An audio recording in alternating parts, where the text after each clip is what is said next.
In taking a few days to go to California and exhaust myself, I knew that when I came back, I'd have an exhausting day. And tomorrow is going to be that. We got 14 games on Saturday in the NHL. So for those of you in Europe going, tomorrow, it's already Saturday. You're right. I can't argue with that. We're going to see some interesting games, so I wanted to talk about how each team's done month by month. And we'll go ahead and jump right in with the Columbus Blue Jackets in against Buffalo. Now, what's weird is, coming out of October, this looked like it would probably be a big game for Buffalo. Now it's a big game for Columbus, unless you believe Buffalo is still in this. Columbus is 27-16-8 overall. How do we get there? Well, in October, they were 5-5-2. In November, 6-6-2. So mediocrity. Then in December, things start to turn around. They're 7-3-4. And in January, right to the moon with Elvis as starter because, of course, 9-2 in January. And just as a word, Korpisalo's on this road trip, this little mini road trip. Not likely to play, but the fact he's traveling with the team tells you he's not that far away. Now, the Buffalo Sabres are 22-22-7. In October, 9-2-2. Good start, right? Then in November, 3-8-3. December, 5-7-2. Month of January, 5-5. And they're not good enough to get into the playoffs. And of course, one of the things that's bothered me this week is I've seen the news. I've seen all the stuff going on. And I haven't really had enough time to report on it. So starting tomorrow, I will do my best to get everything caught up and give my view on things. But I agree with you, Dwayne. I'm right there with you. I've been that fan on some level, and I feel your pain. We're all there right with you. I think a lot of Buffalo fans are. And if you don't know what I'm talking about, we'll discuss that tomorrow. And just look up Buffalo Sabres rant Dwayne. And there it is, Duanen. It shows up. Okay, top four scorers for each team. And again, because we're going to a new month, I thought we'll talk about top four scorers for each. Dubois, 15 goals, 23 assists for Columbus. Nyquist, 11 goals, 21 assists. Werenski, 15 goals, 15 assists. Really good season for Zach Werenski. And Jones, not too shabby himself, with 5 goals, 23 assists for 28 points. On the Buffalo side, Eichel, 30 goals, 34 assists, 64 points as he tries to single-handedly drag this team into the playoff picture. Reinhart, 18 goals, 24 assists for him. Olofsson, who of course is still out, 16 goals, 19 assists. And Dahlin rounds out the top four with 3 goals and 26 assists for the Buffalo Sabres. I don't like Buffalo's chances in this one because Columbus needs the points. Columbus, looking at the playoff picture right now, has to be like, hey, we've had all these wins, and it doesn't matter because if we get cold for the next 2 weeks, we'll find ourselves right back out of the playoff picture. So you've got to keep it up at all times. Moving along, Vancouver. This game starts at 1 o'clock Eastern, 10 a.m. Pacific, so same time as Columbus-Buffalo. Vancouver in against the New York Islanders. Should be a very interesting matchup between two teams that are kind of going the opposite direction. Vancouver 29-18-4. In the month of October, they were 8-3-1. The month of December, 8-5. And the month of January, 8-3. I did skip November. That's on purpose. 5-7-3 in November. Winning 5 out of 15 in November is the reason why Vancouver isn't up there with St. Louis. If they'd had a good November, they would be up there with the St. Louis Blues for first place overall in the West. Do not underestimate the Vancouver Canucks right now. Now, the Islanders shouldn't be underestimating everybody with the way things have gone for them over the last month or so. They're 29-15-5, which is still an excellent overall record. 8-3 in October, 9-2-2 in November. In December, 8-5-1, and in January, 4-5-2. So, month of January, they won 4 out of 11. We'll see whether or not the month of February gets off to a better start. They're at home, so that helps them out. Top four scorers for each team. Pettersson, 21 goals, 31 assists, 52 points. Very good player. Excellent leader for the Vancouver Canucks right now. At some point in time, he'll get an A on his chest. I would think Horvat's captain for quite a long time from here going forward. But JT Miller stands out with 19 goals, 31 assists, 50 points.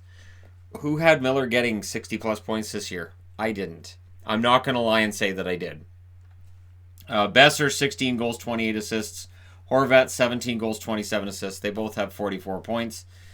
There's some good offensive depth in Vancouver. It's been a long time since I felt they had depth anywhere like this. In fact, during the Sedin era, the depth was an issue when it came to the scoring. You might get a guy like a Higgins who was coming in having a good year, maybe Mason Raymond with a good year here and there, but overall consistent depth was a problem, and this Canucks team looks a little bit different that way, which you don't want to get too excited, right?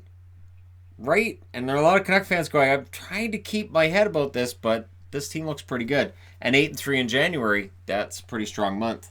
Now, on the Islanders side, Barzal leads them in scoring with 17 goals, 25 assists. Brock Nelson, 20 goals, 18 assists. Bailey, 11 goals, 19 assists. And Lee with 16 goals, 13 assists, 29 points.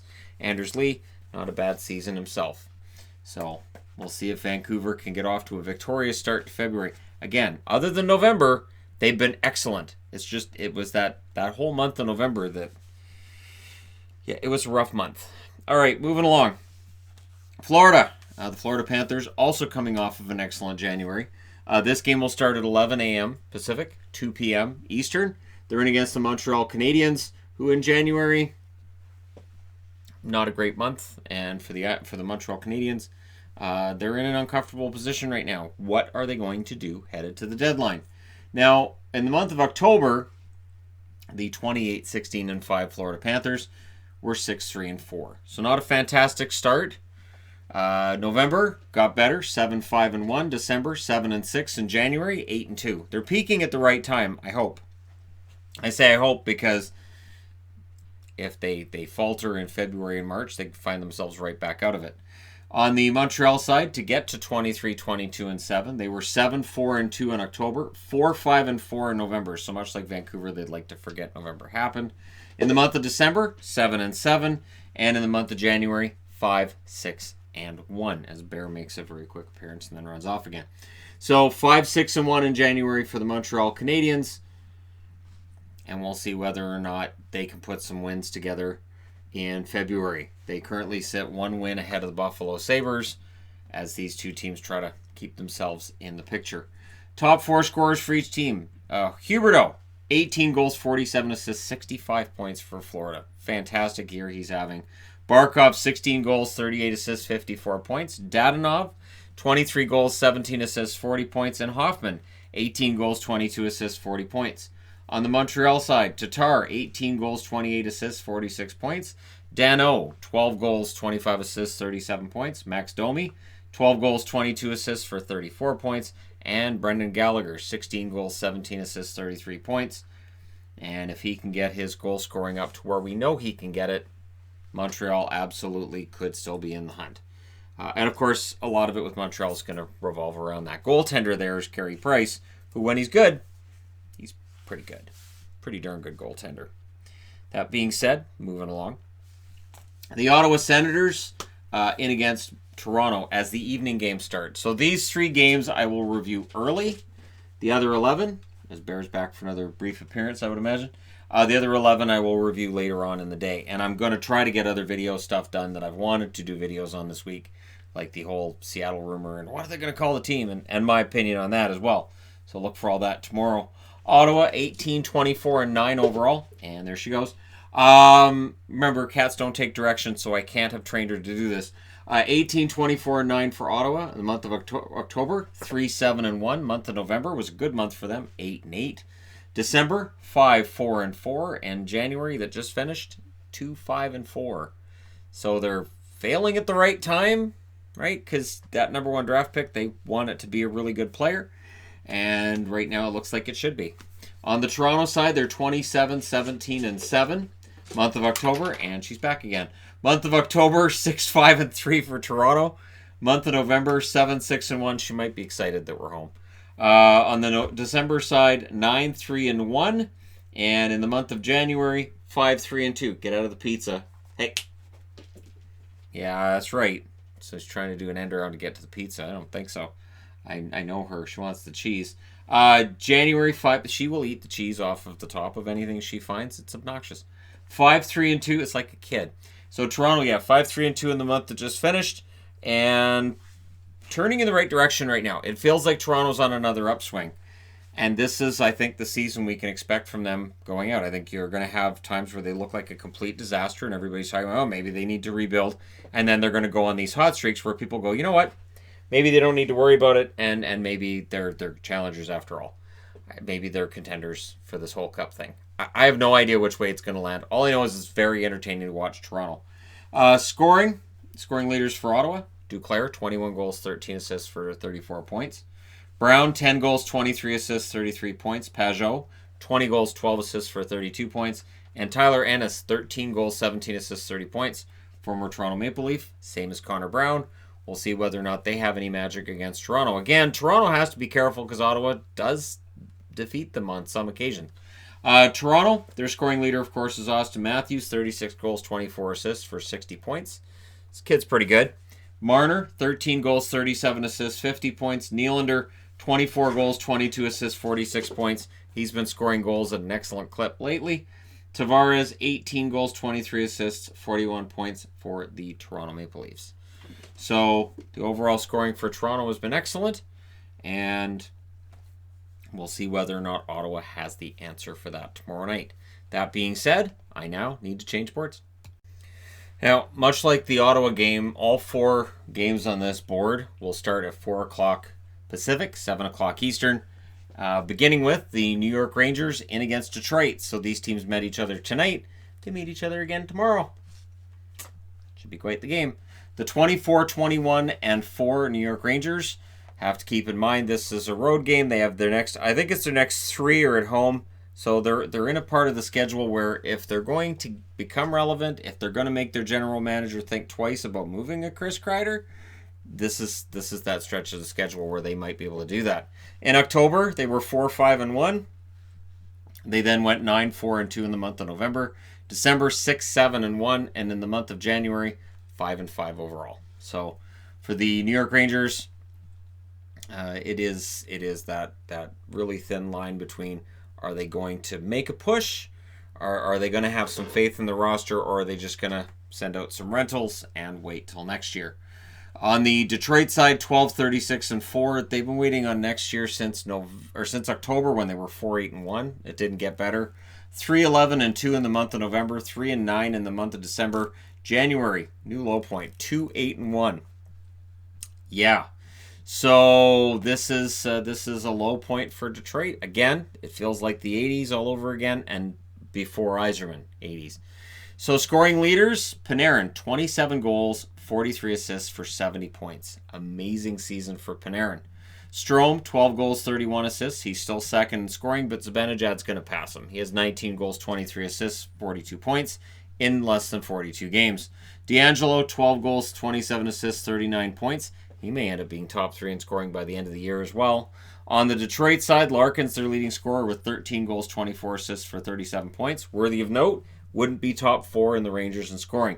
Bertuzzi, 17 goals, 19 assists for 36 points. Hronek, 9 goals, 17 assists, 26 points. And Fabry, this is just with Detroit, 11 goals, 14 assists, 25 points. Robbie Fabry has been a pretty good addition for the Detroit Red Wings, who, while they're bottoming out, at least there's some good stories along the way. And that's the important thing for Steve Yzerman. Have some good stories along the way and give the fans some hope. And then at the draft table this year, hit a home run. That's what he needs to do, and we'll see if he can get that done. But for the Rangers, they cannot avoid the dreaded trap. I'm not putting up an Akbar magnet. It's not happening. Next up, Dallas in against New Jersey. This one kind of feels like a trap. But again, I think Dallas should be smart enough to know that they can't afford to take a night off. They're 28-18-4 overall, and they should have seen what happened with New Jersey against Nashville, and they should say, all right, we don't want to fall into the trap that Nashville almost fell into with New Jersey. So the month of October was a rough one overall for the Dallas Stars. They were 5-8-1. Of course, they started the month 1-7-1 before improving to 5-8-1. Month of November, 10-2-1, which has inflated their numbers since then. They were 7-4-2 in December, 6-4 in January. They're respectable. They're winning more than they're losing. But again, I do sometimes think they get overrated a bit by some of the fans and maybe by some in the media as well. I still want to see more scoring. On the New Jersey side of things, 18-24-8, rough start to the season of 2-5-3. Month of November, 7-7-1. December, 5-7-2. January, 4-5-2. So since the removal of Taylor Hall, it really hasn't got that much worse for New Jersey's record. It really hasn't. Sagan's the leading scorer for Dallas with 11 goals, 26 assists. Radulov, 15 goals, 15 assists. Jamie Benn, 14 goals and 11 assists. And Miro Heiskanen, 7 goals, 18 assists for 25 points. On the New Jersey side, Palmieri, 17 goals, 16 assists, 33 points. Nico Hischier, 12 goals, 19 assists. Gusev, 9 goals, 22 assists. And Coleman, 19 goals, 8 assists, 27 points. You got to think New Jersey's open for business. We're into the month of February tomorrow, meaning we will start to see some player movement. It's about time. I'm really surprised there weren't any trades while I was in California. I am really surprised there wasn't any really big news while I was in California. It was a very quiet last week of January. There really wasn't much to report on, and so there wasn't really a whole bunch more I could have done if I'd been here this week in terms of reporting on the game. There just wasn't a whole lot taking place at a time of year where it should be. We talk a lot about what trades might happen, who could move, and then every year at the deadline we go, well, why didn't those guys move? And it's because speculation's always far more active than the actual trade talks. All right, next up, Colorado in against Philly. Again, 4 o'clock Pacific, 7 o'clock Eastern. Colorado 28, 15, and 6. Now, for Colorado, they have to be looking at St. Louis above them and saying, you know what, they look kind of vulnerable right now. We can go on a bit of a run. We can pull them, rein them in. Maybe we could be first in the division. And they could.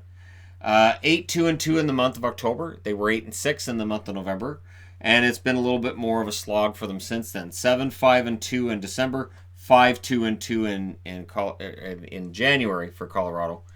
And so overall, they aren't losing more in regulation than they're winning, but they are, having more issues with getting wins the last 2 months than they did in the first two. On the Philadelphia side, they're 27, 17, and 7 overall.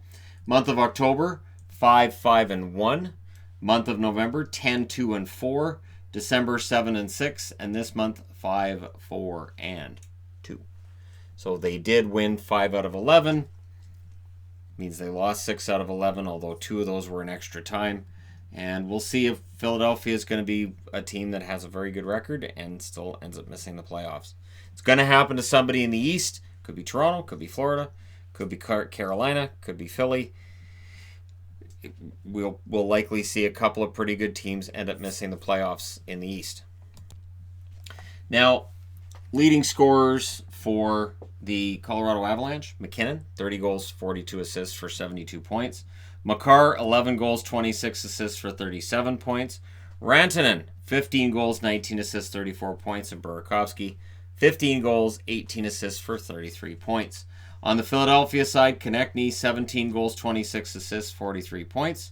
Couturier, 13 goals, 30 assists for 43 points. Voracek, 11 goals, 28 assists for 39 points. And Giroux, 13 goals, 22 assists, 35 points. Likely wishes he was scoring a little bit more, but he wouldn't be the only one on Philadelphia with that hope. And honestly, I think the game against Pittsburgh tonight, they played well at points in that, and I think there's a lot to build on there, and we'll see whether or not Philadelphia at home can do what they've done at home against a lot of teams against Colorado tomorrow night. Should be a good game. Pretty darn good game. Next up, St. Louis in against the Winnipeg Jets. So again, same time as the other games here. 31-13-8 now is the record for the St. Louis Blues. It's not horrible because, they're still first in the West. So let's not panic yet. We're looking at a panic index. These guys aren't anywhere near a line right now. They're pretty happy. That being said, they're in against Winnipeg, a division rival that they know from playoffs in recent years. And so 25-23-4 is the record for the Winnipeg Jets, and they're not going to count from St. Louis. Allen played tonight, which means tomorrow you get Binnington. And Binnington in Winnipeg, he's pretty good. Now, in the month of October, St. Louis was 7-3-3. Month of November, 10-2-3. Month of December, 9-4. January, a bit more trouble, 5-4-2. And this is where we'll see this. We'll see really good teams with iffy Januaries. And it's just, they're the dog days. They're that time of year where some teams just don't necessarily play very well. By the end of the year, we forget all about their January record. On the the Winnipeg front, That was a previous board that Ottawa was in that position. Well, close. They were the 4th game. The Winnipeg Jets, 25-23-4. They were 6-7 in the month of October. 10-3-1 in the month of November. 6-5-2 in December, and 3-8-1 in the month of January. That is an 8, right? 7-3, 10, 15. Yeah, 3-8-1. It's not the kind of record you want to see when your team's trying to get in. And I know people are going to say, there's injuries and there's other problems, and I get that. But at the same time, they have fallen 4 points back of a playoff spot, and it's going to be really difficult for them to claw their way back in. So now they get St. Louis.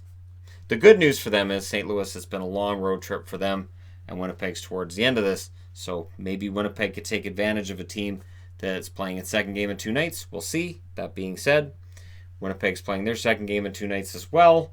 So I don't know. And Winnipeg's at home, where the record hasn't been fantastic this year. St. Louis probably wins this game, right? That being said, I need to change boards. It doesn't get easier for Vegas tomorrow night. The Vegas Golden Knights with a record of 26-20-7 at 8 o'clock.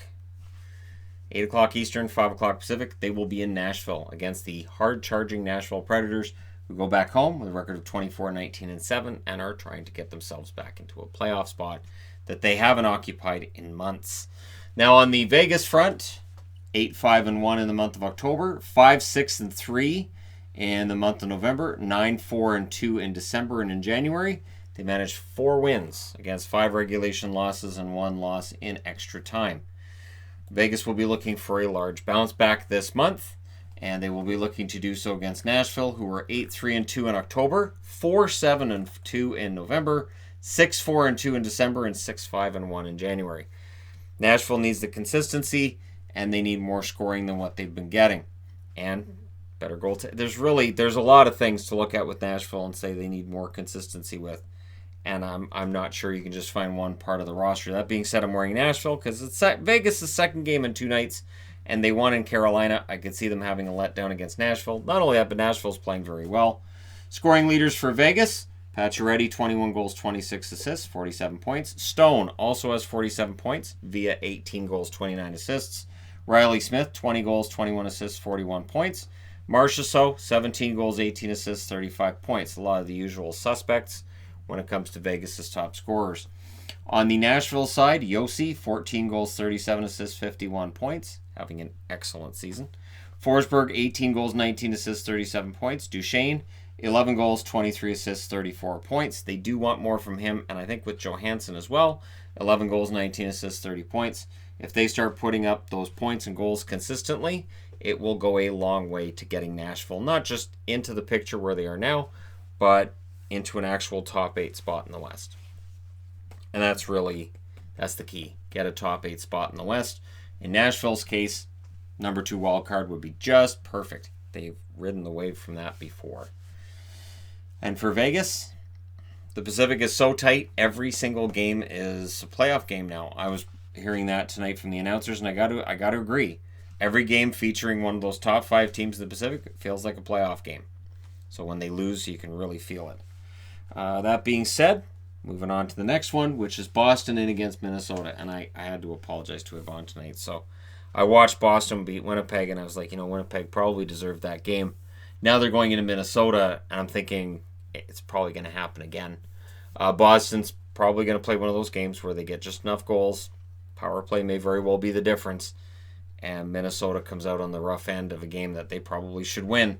That being said, we'll see what happens tomorrow. Boston's now 30-10-2. Month of October, they were 9-1-2. November, they were 9-2-3. Excellent records. Then it gets kind of shaky. 6-4-5 in December. 6-3-2 in the month of January, including the victory tonight. So overall, 12-7-7 in their last 2 months. February, they've got to get back into more of this kind of result and get away from this. More consistency from Boston is needed. On the Minnesota side, they're 23-21-6.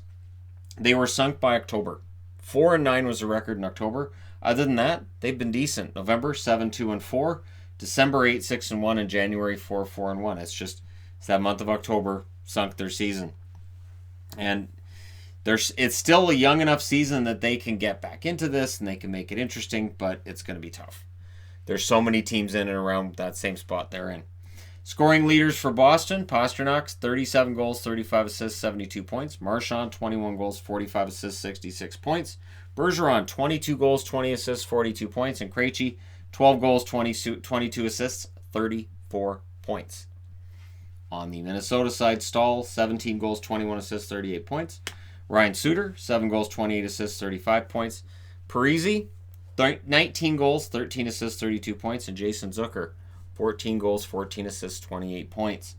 So for Minnesota, they have to rediscover that incredible whatever it was, that je ne sais quoi that they had at home, and they have to find it against a Boston team that has to be looking at the standings and thinking, well, we can win the President's Trophy and lose in the first round, right? That's how it feels, isn't it? Whoever wins that President's Trophy is going to be the sexy selection to they're going to lose in the first round. They won the President's Trophy. That's what's going to happen this year. That's where all the predictions are going to go. And if Boston wins the President's Trophy, it's kind of automatic. And honestly, I'm probably right there with you guys. Because the record when they finished first in the NHL, outside of the Bobby Orr era, it's shaky. Next up, in terms of winning Stanley Cups, Chicago. So the Chicago Blackhawks in against Arizona. For the Arizona Coyotes, it is now do or die. And for Chicago, it's been do or die for quite a while, but they're trending in the right direction. And they've been trending in the right direction kind of since October. They're 24-21-6 overall. October, they were 3-6-2. So they only won 3 out of 11 in October. It made it tough for them.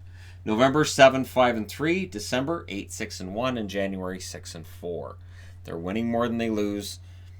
Is it enough? Is it going to be enough? They have to keep doing that. On the Arizona front, 26-21-6. The month of October was good. 7-4-1. The month of November, also good. 8-5-3. December, they were 7-7. And now in the month of January, they were 4-5-2. So rough month of January for the Arizona Coyotes.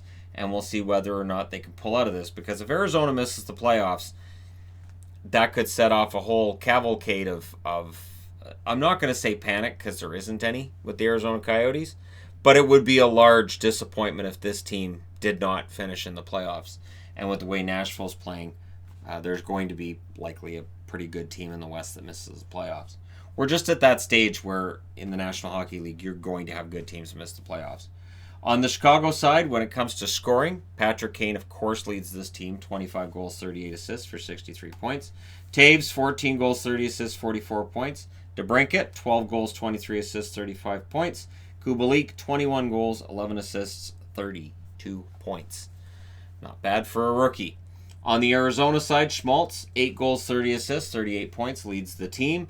Keller, 12 goals, 21 assists. Dvorak, 14 goals, 17 assists. And Taylor Hall in 18 games with the Coyotes, 7 goals, 9 assists for 16 points. He's been good. Has he been fantastic? No. I would not argue he's been fantastic. He's been good. He's definitely been an addition that I think's helped. Has it made their playoff chances better? I don't think he's moved the needle yet. And this is part of the issue with Taylor Hall. I don't think anybody will say he's not an excellent player, but does he move the needle in any given year? He did for New Jersey a couple years ago, but outside of that, he hasn't been that player throughout his career. So for Arizona, they're going to have some decisions to make, especially if they have a rough February. They can head this all off by beating the Chicago Blackhawks. Both teams have a lot of players who've played for the other organization, so that always makes it fun, and we'll see who wins tomorrow. That being said, I need to change boards again. Alrighty, Edmonton, you're on the clock. And tomorrow night, you are in against the Calgary Flames, who also are on the clock. These are teams that we're out of the break now. We're into the end part of the season. We can see the playoffs a couple months down the road. Are both of these teams going to be in? One of them or the other? They both played really well in January. So they've both made the argument that they belong here. On the Edmonton front, they're now 27-18-6 in the month of October, 9-4-1. November, 7-5-2. For them, it's the month of December they'd like to forget. 5-8-1. January, with that win over St. Louis, 6-1-2. That's a pretty good month for any team. On the Calgary side, though, they had a pretty good January, too. They're 27, 19, and 6 overall, so almost identical records between these teams. I love that. October 7, 6, and 2. November 6, 6, and 2. December 7, 5, and 2. And in the month of January, 7, 2, and 1. So they haven't been below 500 in any given month. Mediocre, yes, in October and November, but January they've picked that up. So I would expect to see Riddick. I would expect to see Smith, because Koskinen played tonight. And I would expect to see some fireworks. I don't think Tkachuk has to fight with Kassian again. That fight was in the last game, so I don't see any reason it has to happen again. But if Zach Rinaldo's in the lineup, he may find a dance partner. It could be a kind of a punchy little game they have here. Scoring leaders, top 4 for each team. Draisaitl for the Oilers, 29 goals, 50 assists. He's now the leading scorer in the National Hockey League. McDavid is now second, 27 goals, 50 assists, 77 points. Nugent Hopkins, 13 goals, 23 assists, 36 points. And James Neal, 19 goals, 10 assists for 29 points. On the Calgary front, Tkachuk, 16 goals, 25 assists, 41 points. Johnny Gaudreau, 13 goals, 27 assists for 40 points. And Monahan, 16 goals, 22 assists, 30 points. Elias Lindholm, 21 goals, 17 assists, 38 points. Rounds out your top 4. And so 3 of your top 4 is still that line, the purple Gatorade line from last year. And really, honestly, if Johnny Hockey can start putting some goals in, then Calgary is nothing to worry about. And that's the thing, too, is that the 7-2-1 record in January didn't have a whole lot to do with Gaudreau. Yes, he's a part of it, but he hasn't been fueling the offense like he did last year. Last year, that 99-point season was fantastic. He's not going to get anywhere near that this year. He's only got 40 right now. So even if he got 40 in their last, 30 games, he still only ends up with 80. Only compared to 99. Not only as in like that wouldn't be an amazing little run there. You've got to clarify. You've always got to clarify. All right, Battle of Alberta aside, moving on. Anaheim in against LA, and of course this one starts at 7:30 Pacific, 10:30 Eastern, because the hockey gods and hockey schedulers generally think, let's mess with Shannon and make sure that the review's done as late as possible, because he has to do the preview for Sunday's games late.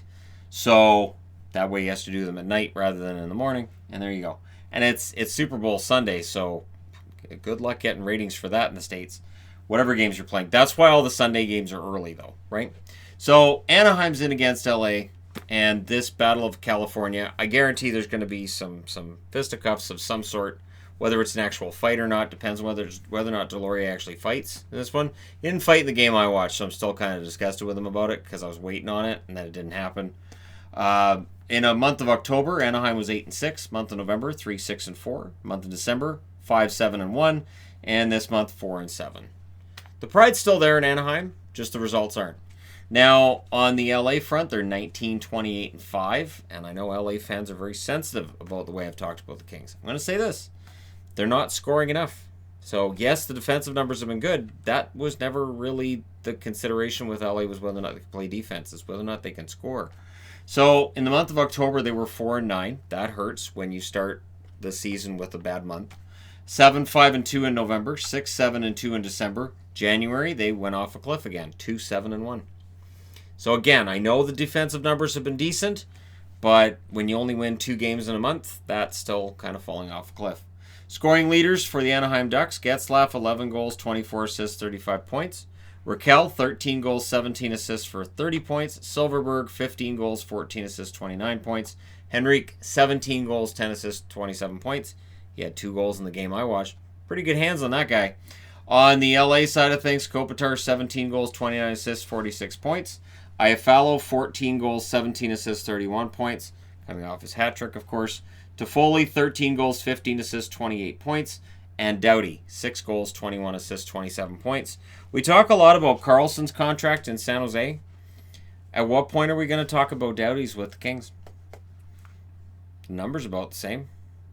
So at what point do we talk about Doughty's contract and whether or not that could hurt the Kings at some point and time in the near future, where they may have a hard time keeping everybody together for them? And I'm not talking about the veterans that they've got, that I know those contracts are going to come off, but you get that feeling that Doughty contract at some point they might say, well, we may have given him a little bit more money than we should have, especially if the cap doesn't rise a whole lot. Let's say they don't get that big TV contract in the States. You're going to see a lot of GMs kind of panicking a little bit. Some owners as well, because the assumption is that when this contract with the NHL is up for auction, that the bidding's going to be high and ESPN will come in with a really big offer. But what if ESPN says, we'll throw you on the Ocho. How's $50 sound? And you're stuck on the Ocho. Not that there's anything wrong with the Ocho. Lord knows Pepper Brooks could call a great hockey game. It's a dodgeball reference for people who don't get it. I know there's people out there going, I don't know what he's talking about. It's dodgeball. And if you haven't seen Dodgeball the movie, go watch it. Pause this video and go watch it now, actually. I don't care if it's middle of the night. Go watch Dodgeball and then come back and resume this video, and you'll thank me later. All right.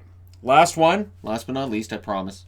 Tampa in against San Jose. So Tampa coming off of a victory in Anaheim, and now they get to go to San Jose and finish things out in California.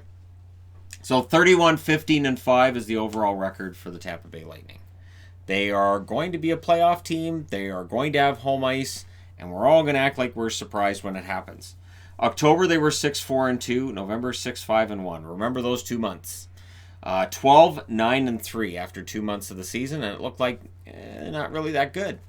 December, 9-4-1, and January, 10-2-1. Tampa Bay Lightning have turned it around nicely, and they've managed to put some pressure on the Boston Bruins, and they have a chance to do it again tomorrow with a win in San Jose to end out the night. San Jose's 22-26-4, famously horrible start at 4-8-1 in October, and then a fantastic turnaround in November, where they were 11-4, and it looked like they were going to get back into the playoffs, and then in December, 2-9-2 to kick that right where, kick them where Biega hits you with his stick. And then 5-5-1 in January for San Jose. So, not great months overall. San Jose's had a really, really rough time of it. Scoring leaders on each team. Kucherov leads Tampa Bay with 23 goals, 37 assists, 60 points. His 60 points, very under the radar right now, considering it's 51 games. He's still on pace for about 95 points. And at the end of the year, when he's got 95, maybe 100 points, the talk will be, man, but he didn't score like he did last year. Yeah, but he's still an excellent scorer. Stamkos, 22 goals, 32 assists, 54 points. Braden Point, 18 goals, 27 assists, 45 points. Victor Hedman, 9 goals, 33 assists, 42 points. If you want a dark horse pick to run away with a Norris Trophy at the very end of the year, make the voters have to think twice about whether or not it's Karlsson's and nobody else's, Hedman's your guy. Karlsson does lead the San Jose Sharks in scoring with 5 goals, 32 assists, 37 points. Hurdle, I've got an asterisk next to Hurdle because he's done. 16 goals, 20 assists, 36 points. I had an asterisk next to Couture. I didn't leave it there because I thought, I got to talk about all the injuries. But yeah, 14 goals, 22 assists for Couture, who's out. And then Evander Kane, 19 goals, 16 assists, 35 points. Good year. Definitely good year for Kane, but not a great year for the San Jose Sharks. So when we look at what's on the line tomorrow, a lot of these teams aren't really in striking distance of one another, but Columbus is 1 point back of the Islanders. Toronto's 1 point back of Columbus, and they are tied with Florida. So the East could potentially change. Keep in mind Carolina and Philadelphia are also tied with Toronto for that last wildcard spot. In the West, Dallas is only 2 points back of Colorado. You've got the Oilers and the Flames with the same number of points. They're 2 points behind Vancouver. Vegas is 1 point behind Calgary and Edmonton, 3 behind Vancouver. The Arizona Coyotes are 2 behind the Oilers, the Flames, and 1 behind Vegas. And 3 points back of Arizona are the Nashville Predators, who are looking to make life difficult for everybody I mentioned above them in the standings. It's a pretty tight race in the West and the East. Let me know your thoughts in the comment section below as always. Don't forget to hit like and subscribe if you're browsing your way through. You just happened upon this video. I do apologize for any misspeaks that went on during this video because I'm absolutely just done. I am exhausted. And when I see people going, oh, it looks like you were drinking. Oh, are you kidding me? There's no way I would have got through this week if I'd had a single drop of anything. That just wasn't happening. I didn't even go in the cantina in Star Wars Land to sample any of the fun named drinks with vodka, rum, and all that other stuff in it, because I'm like, I don't have time for that, and that just wouldn't help my energy level at all. So there you go. And definitely not when you're trying to watch kids. You don't need to slam a few back and then try to manage children. I don't recommend that at all. There you go. You guys are all caught up. Let me know your thoughts, your picks, your predictions in the comment section below as always. Don't forget to hit like and subscribe if you're browsing your way through. You just happen upon this video. It's a busy, busy day on Saturday. And look for some videos so I get caught up on Seattle and the caller for the Buffalo Sabres and all that wonderful stuff. And we can discuss that tomorrow. But for today, I'm done. I'm going to go try to get some sleep before hockey starts in way too soon. All right. Thanks again. Don't forget to hit like and subscribe. I will talk to you very soon.